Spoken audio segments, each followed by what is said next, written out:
Sem saber que uma ameaça explosiva estava a navegar logo abaixo das ondas, a embarcação de desembarque russa deslizava suavemente pelo Mar Negro em quase silêncio. A Ucrânia estava prestes a causar mais uma brecha na frota russa do Mar Negro em 24 de junho de 2025.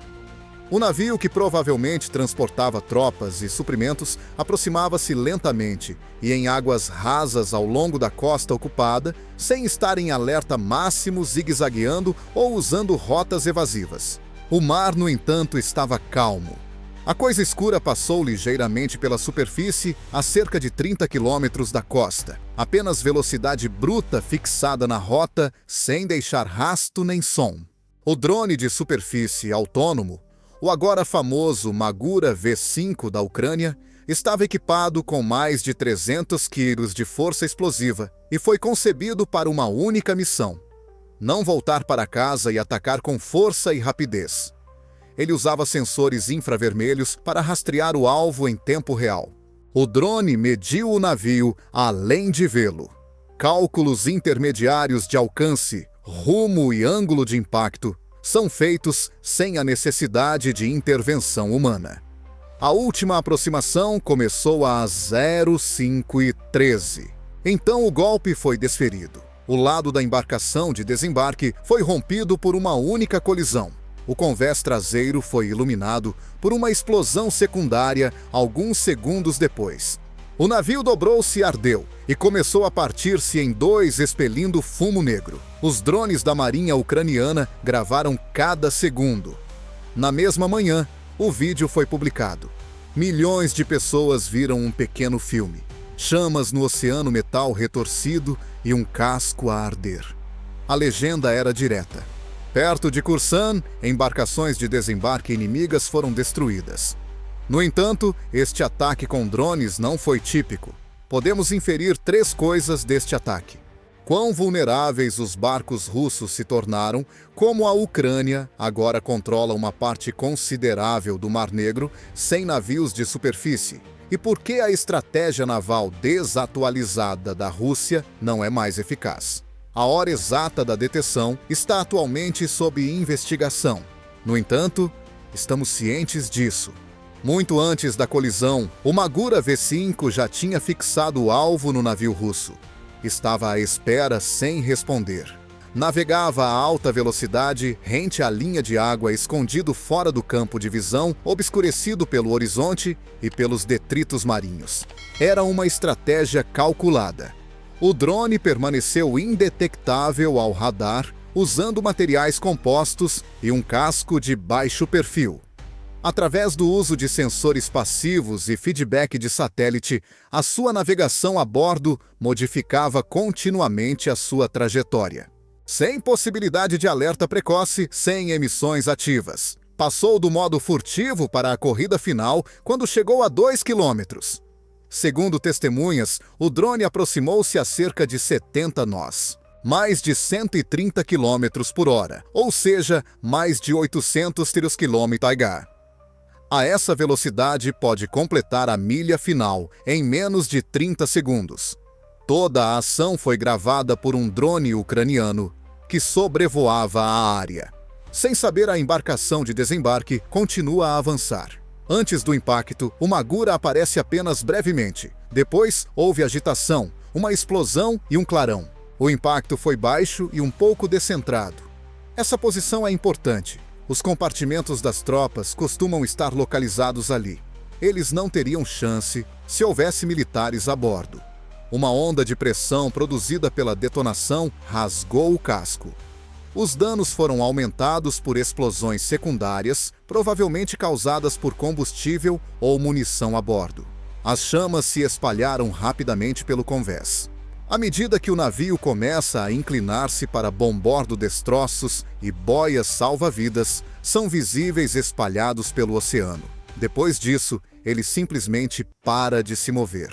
Havia apenas fumo preto a subir em espirais no ar da manhã, sem luzes de socorro, sem contra-ataque. Minutos depois, operadores ucranianos usaram comunicações encriptadas para confirmar a destruição. Naturalmente, a explosão destruiu o drone Magura. A questão é essa: a missão é unidirecional e foi bem sucedida. Mais tarde naquele dia, o vice-almirante Oleksiy Nishpapa, comandante da Marinha Ucraniana, emitiu uma declaração breve, mas inequívoca, anunciando o ataque. Outra embarcação de desembarque da frota do Mar Negro, que viajava ao longo da costa ocidental da região de Kherson, foi destruída por nós. Pelo trabalho bem feito, elogio os nossos marinheiros. Vamos trabalhar juntos para vencer. Foi mais do que uma vitória tática. Foi um sinal. Esta não foi a primeira vez que um drone marítimo atingiu um navio russo, mas foi a mais limpa. Além disso, a Rússia não tinha conhecimento da sua iminência. Não se tratava de uma fragata com mísseis guiados, nem de um cruzador. Era uma embarcação de desembarque, mais leve e mais pequena, mas não menos letal. Estes navios são construídos para transportar rapidamente tropas, veículos blindados e equipamento do navio para a terra. Teoricamente, podem evitar conflitos. São a força que apoia a linha da frente. No entanto, tornam-se presas fáceis quando estão no lugar errado, na hora errada. Esta embarcação de desembarque provavelmente não tinha meios para impedir o ataque iminente, ao contrário dos navios de guerra, equipados com radar bloqueadores ou armas de defesa de proximidade. Nem sequer tinha um vigia adequado, nenhum especialista em mar e nenhum interceptor anti-drone. O Magura V5 não só danificou um barco, como também interferiu numa missão. Se houvesse militares a bordo, eles nunca teriam chegado ao seu destino. Qualquer carga que pudesse ter como suprimentos ou equipamento móvel está atualmente a arder com os destroços ou no fundo do mar. Além disso, a coluna de fumo era visível para todas as unidades russas na região, o que é outra indicação de que a mensagem é clara e não requer tradução. O Magura V5 é mais do que apenas um dispositivo tecnológico. Por causa disso, a Ucrânia pode vencer conflitos marítimos sem o uso de grandes navios de guerra. Considere-o do tamanho de uma pequena lancha, semelhante a um míssil de cruzeiro aquático. Ele usa um formato furtivo e um casco de baixa visibilidade para planar logo acima da superfície. Apenas eletrônicos, sensores e uma ogiva estão presentes. Não há cockpit nem ocupantes. Além disso, é silencioso, rápido e muito difícil de parar depois de lançado. Além disso, as especificações são sérias. Com uma carga útil de cerca de 320 kg de explosivos, um alcance de até 800 km, uma velocidade máxima de 70 nós ou mais e orientação através de uma combinação de GPS, sistemas inerciais e transmissão de vídeo ao vivo, a aeronave pode comunicar através de uma ligação satélite encriptada ou de um modo autônomo pré-programado. Além disso, é modular. Isto implica que o software pode ser modificado para se adequar a várias missões, a ogiva pode ser alterada e os sensores podem ser melhorados, desde reconhecimento até ataques diretos. Estes drones são ocasionalmente equipados com bloqueadores ou iscas para enganar os sistemas adversários. No entanto, a abordagem do Magura V5 é o que o torna particularmente letal. A coisa não voa. Isso significa que não há seção transversal do radar no céu e nenhuma assinatura aérea. Ele se torna parte da confusão de ondas. À distância, parece um pedaço de madeira flutuante nas câmaras térmicas, mas chega muito perto para ser detido. Os navios russos não foram concebidos para detectar objetos de baixo perfil ao nível do mar. Foram desenvolvidos para combate em mar aberto. As suas armas apontam mais alto e os seus radares varrem em altura. O Magura V5 não precisa de sobreviver. Apenas aproveita esse ponto cego para se aproximar. Tudo o que tem de fazer é explodir. Também não funciona sozinho. A Ucrânia desenvolveu estratégias sofisticadas nas quais vários drones, ocasionalmente aéreos e marítimos, cooperam. Um desvia, outro completa. Esse enxame frequentemente inclui o V5. É rápido, barato e implacavelmente eficiente. Construíram oficinas secretas, operadas a partir de locais escondidos, lançadas a partir de portos ou mesmo de caminhões pertencentes a civis. É tudo o que uma marinha tradicional detesta. Uma vez em movimento, é imprevisível, difícil de rastrear e quase impossível de parar.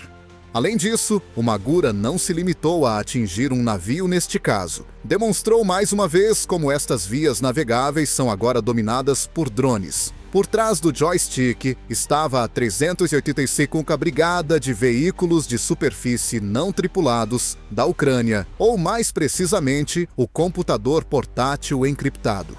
Provavelmente nunca ouviu falar deles. A questão é essa. Esta é a primeira unidade naval operada por drones do mundo. Sem navios, sem salas de sonar, sem marinheiros. Apenas uma rede de pilotos remotos, engenheiros e técnicos que operam a partir de centros de comando e bunkers espalhados pela Ucrânia. Não há necessidade de se aventurarem em perigo. Em vez disso, enviam as suas máquinas. Criada secretamente sob a Direção de Inteligência de Defesa da Ucrânia, ou HUR, a brigada começou a operar no final de 2023, mas permaneceu política e fisicamente invisível. Em 2024, esta unidade tornou-se a ponta de lança à medida que a guerra com drones marítimos aumentava. Em meados de 2025, ainda eram meramente experimentais. Tomaram uma decisão. Utilizam mais do que simplesmente um drone e um alvo em cada missão de ataque que iniciam. Equipas gerem os padrões de comunicação russos, as previsões meteorológicas, as áreas cegas dos radares navais e o reconhecimento por satélite. Tudo é planeado ao milímetro. A embarcação de desembarque russa foi atingida por um Magura V5 que não foi simplesmente lançado. Na água foi posicionado, manobrado e ajustado em tempo real por operadores habituados à guerra digital. Estes marinheiros não são os típicos. Alguns deles são programadores, outros são ex-pilotos de drones que agora trabalham para a indústria da defesa. Muitos são provenientes do crescente cenário de cruzamento entre tecnologia e militar na Ucrânia. Imagine mais teclados e moletons, mas com precisão letal e menos uniformes azuis da Marinha. E eles estão a tornar-se cada vez mais influentes. Agora, qualquer embarcação russa que viaje ao longo da costa sul deve perguntar se a 3E805AA está de vigia, porque o Magura já pode estar a caminho se estiverem. Silencioso a segundos do impacto e invisível. Esta vitória não foi meramente tática. Foi parte de um plano maior e intencional.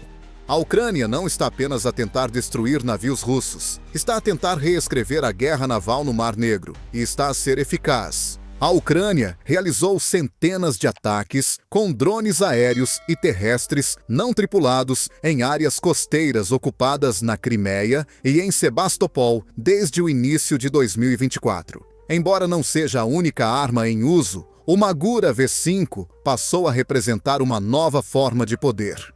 Uma forma que combina velocidade, furtividade e software, em vez de fragatas ou submarinos. E os números confirmam isso. Os danos verificados ao equipamento naval russo, causados por ataques com drones marítimos ucranianos entre janeiro e maio de 2025, só foram superiores a 10 mil milhões de dólares com um B. Isto inclui o Kesar Kunikov, um importante navio de desembarque, que foi destruído ao largo da costa da Crimeia, o navio de inteligência Ivan Kurs e vários barcos de patrulha da classe Raptor. Esta última destruição perto de Kursan é um forte indício. Mesmo as áreas rasas do Mar Negro, que antes eram consideradas seguras, já não o são para os navios russos. Isto também tem um efeito psicológico. A Frente Sul já não é um local previsível para as forças russas operarem.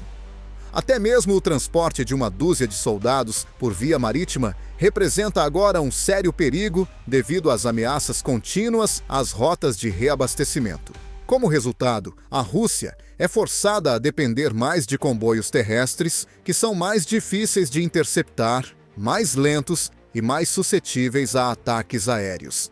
O moral também está a ser afetado. Citando preocupações de segurança, a Rússia reduziu formalmente a dimensão das celebrações do Dia da Marinha em São Petersburgo em julho de 2025. No entanto, a realidade é clara. Se uma nação sabe que não pode defender a sua própria costa, não cancela um feriado militar importante, Kурsan não é a única questão aqui. O objetivo é redefinir quem está no comando das águas. Uma postura defensiva foi transformada em supremacia ofensiva pela frota de drones da Ucrânia. Ela apenas construiu um novo tipo de marinha, uma vez que não possuía uma marinha capaz de competir com os navios russos. Uma marinha menos dispendiosa que ataca mais rapidamente e desaparece assim que a tarefa está concluída. As doutrinas navais, o poder de fogo à tonelagem e os cascos obsoletos já não são relevantes. Agora, o principal dilema da Rússia é o que devemos fazer se o inimigo não precisa de navios para afundar os nossos. Os destroços continuam a emitir fumo. Enquanto falamos, as unidades russas perto de Kherson estão provavelmente a reformular as suas fábricas de transporte. E outro Magura está a ser preparado para lançamento algures num bunker de betão. Haverá mais ataques. Agora que tem um sistema testado, os operadores de drones da Ucrânia estão a ficar mais confiantes a cada conquista. Cargas úteis, maiores roteamento de IA, mais inteligente e até mesmo colaboração entre drones estão a ser discutidos. O maior navio já não é o dono do oceano. É uma característica do cérebro mais rápido. É uma mensagem direta para Moscovo. Nem todas as ondas podem ser protegidas. É aqui que as coisas começam a ficar interessantes.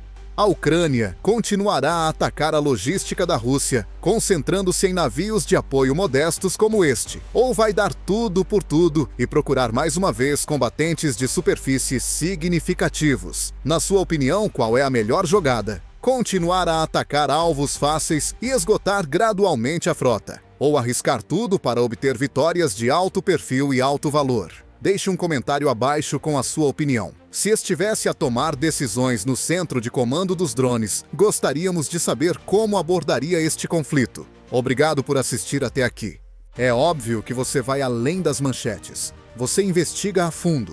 Um grande ponto de viragem num confronto marítimo que se tornou um dos locais centrais da guerra entre a Rússia e a Ucrânia é marcado pela destruição de um cruzador russo no Mar Negro. O mais recente ataque da Ucrânia destaca tanto as suas capacidades em expansão como as fraquezas que Moscovo já não pode ignorar, uma vez que os combates navais nesta região têm se desenvolvido a um ritmo sem precedentes. O controle do Mar Negro tem sido um objetivo estratégico para ambos os lados desde os primeiros dias da invasão em grande escala em 2022. O domínio nesta área permitiria à Rússia projetar poder no flanco sudeste da OTAN, garantir rotas comerciais importantes e manter uma linha de abastecimento essencial para os países ocupados. Interromper a presença naval da Rússia é importante para a Ucrânia, pois ajudará a quebrar as correntes econômicas impostas pelo embargo dos seus portos, além de proteger o seu litoral. O navio de tamanho médio, que foi destruído nesta operação mais recente, não era o maior da frota do Mar Negro da Rússia. Era utilizado para vigilância, reabastecimento e apoio ocasional de fogo. No entanto, a importância do seu afundamento é enorme. Cada navio perdido reduz a flexibilidade operacional de Moscovo, obriga-o a espalhar os navios restantes e corrói a sensação de invulnerabilidade que a Rússia outrora tinha nestas águas. A precisão e a coordenação deste ataque são particularmente dignas de nota. Fontes ucranianas afirmam que a operação utilizou a mais recente geração de armamento de ataque marítimo de longo alcance, em conjunto com informações obtidas a partir de fotos de satélite, interseção de sinais e drones de reconhecimento.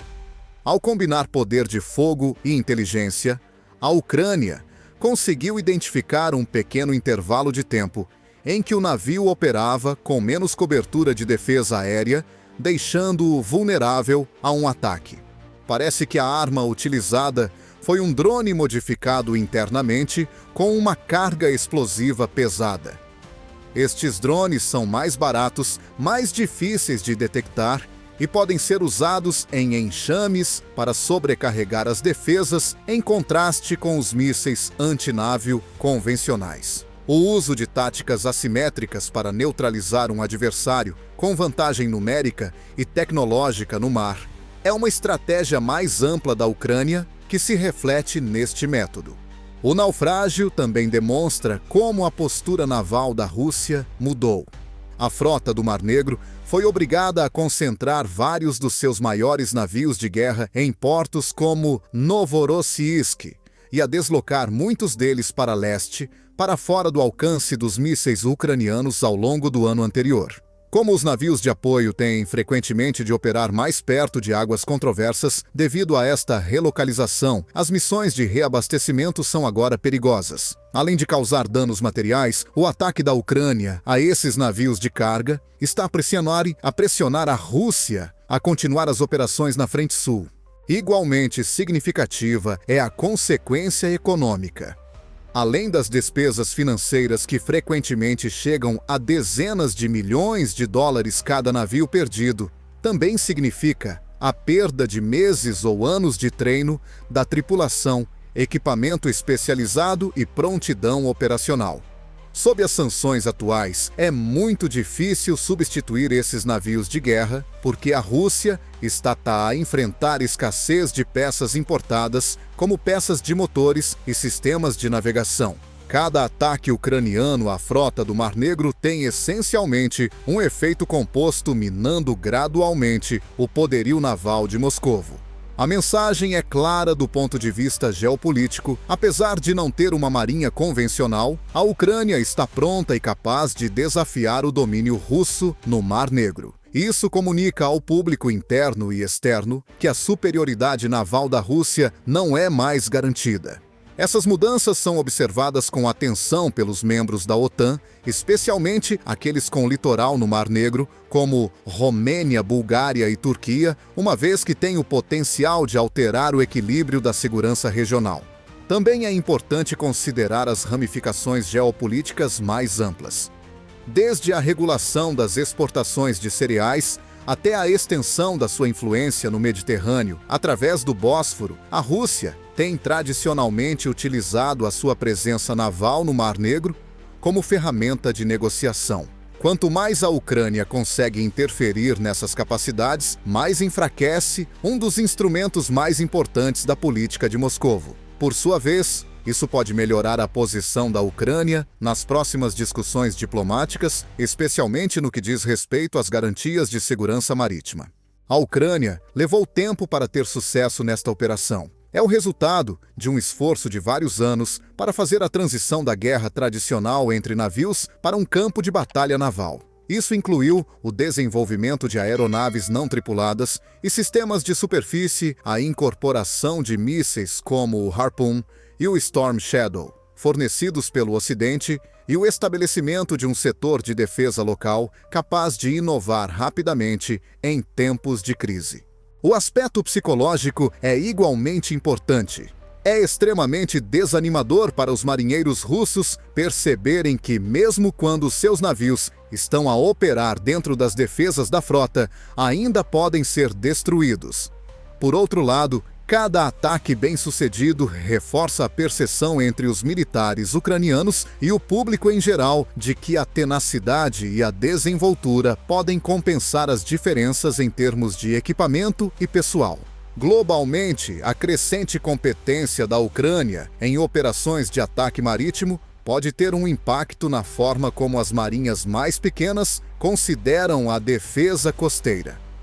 Do Golfo Pérsico ao Estreito de Taiwan, onde os países enfrentam forças navais mais poderosas, o Mar Negro tornou-se um campo de testes para estratégias e tecnologias que podem ser aplicadas noutros locais. Como a Rússia reagirá é uma questão para o futuro. A instalação de mais sistemas de armas de curto alcance CIWS e técnicas de guerra eletrônica para impedir a aproximação de drones e mísseis é um cenário possível para o reforço da fortificação dos seus navios de guerra restantes. O uso crescente de iscas e técnicas de engano para enganar os sistemas de mira ucranianos é outra opção. No entanto, há um custo de flexibilidade financeira e operacional associado a estas abordagens. Por seu lado, a Ucrânia provavelmente continuará a melhorar as suas capacidades de ataque e de localização de alvos. Se esta missão for bem-sucedida, mais dinheiro será investido em sistemas não tripulados, talvez com maior capacidade de carga e maior alcance. A partilha de dados do campo de batalha com agências de inteligência aliadas e a formação de parcerias com empresas de defesa ocidentais podem acelerar este processo. A Convenção de Montreux, que rege a circulação de navios armados nos estreitos turcos, também é questionada à luz da destruição do navio. Qualquer reforço significativo proveniente de fora do Mar Negro seria diplomaticamente desafiante e possivelmente controverso, dada a pressão contínua sobre a frota russa no Mar Negro, especialmente considerando os esforços da Turquia para manter um equilíbrio entre as suas relações com a OTAN e Moscovo. Do ponto de vista operacional, a perda de um único navio de reabastecimento pode ter repercussões em toda a zona de conflito. Agora é necessário redirecionar os suprimentos que seriam transportados por mar para o transporte terrestre, frequentemente por canais mais perigosos. A rede logística já sobrecarregada da Rússia, que tem sido uma vulnerabilidade recorrente desde os primeiros meses da guerra, é ainda mais pressionada por isso. A importância da guerra eletrônica neste ataque é frequentemente subestimada. Nos momentos que antecederam o ataque, a Ucrânia terá utilizado uma combinação de técnicas de spoofing e interferência para enfraquecer os sistemas de comunicação e radar do navio. Os drones ou mísseis teriam mais hipóteses de passar pelas defesas, uma vez que a tripulação teria menos consciência da situação. Se confirmado isto, demonstraria como a Ucrânia está a alcançar uma superioridade tática através da combinação de capacidades cinéticas e não cinéticas. Tais triunfos têm consequências reais para a população civil nas cidades portuárias da Ucrânia. A expansão de rotas alternativas de exportação de cereais e outras mercadorias, bem como de suprimentos humanitários mais seguros, pode ser possibilitada pela retirada da Marinha Russa de algumas áreas. Mesmo que o bloqueio ainda esteja em vigor de forma geral, pequenas melhorias na segurança marítima podem ter um impacto econômico e humanitário positivo significativo. Tais ataques marítimos, no contexto mais amplo da guerra, são consistentes com a estratégia da Ucrânia de exercer pressão em vários domínios, incluindo o aéreo marítimo e terrestre, a fim de esgotar os recursos russos e obrigá-los a tomar decisões difíceis. A Ucrânia obriga Moscovo a desviar recursos e a atenção de outras frentes vitais, transformando o Mar Negro numa zona disputada. No final, o naufrágio deste navio russo serve como um aviso de que a flexibilidade é tão importante no combate contemporâneo quanto o armamento. A Ucrânia demonstrou que mesmo uma força com menos efetivos pode causar um impacto significativo se tiver as informações adequadas, estratégias criativas e armas precisas. A dificuldade para a Rússia será ajustar-se com rapidez suficiente para evitar mais baixas, mantendo o seu esforço militar mais amplo. O Mar Negro não será o único lugar a aprender com este esforço. Para obter insights sobre o futuro do combate naval, que deverá depender cada vez mais de tecnologias não tripuladas, guerra eletrônica e ataques precisos militares de todo o mundo estão a analisar o confronto. Além disso, cada operação bem-sucedida da Ucrânia fortalece seu argumento a favor da assistência internacional contínua ao mesmo tempo em que enfraquece o inimigo. Este não será o último navio russo a sofrer este destino se a tendência do ano anterior se mantiver. O Mar Negro pode tornar-se um local ainda mais perigoso para qualquer navio que arvore a bandeira russa, à medida que as táticas e a tecnologia avançam. E os cálculos estratégicos de Moscovo mudam a cada ataque um navio, uma missão, uma escolha de cada vez. Continuaremos a reportar as operações navais, enfatizando como as mudanças nas estratégias e os avanços tecnológicos estão a influenciar os conflitos marítimos no século XXI. Porque há sempre mais coisas a acontecer sob a superfície, seja um drone do tamanho de um caiaque ou uma fragata de $1.000 milhões.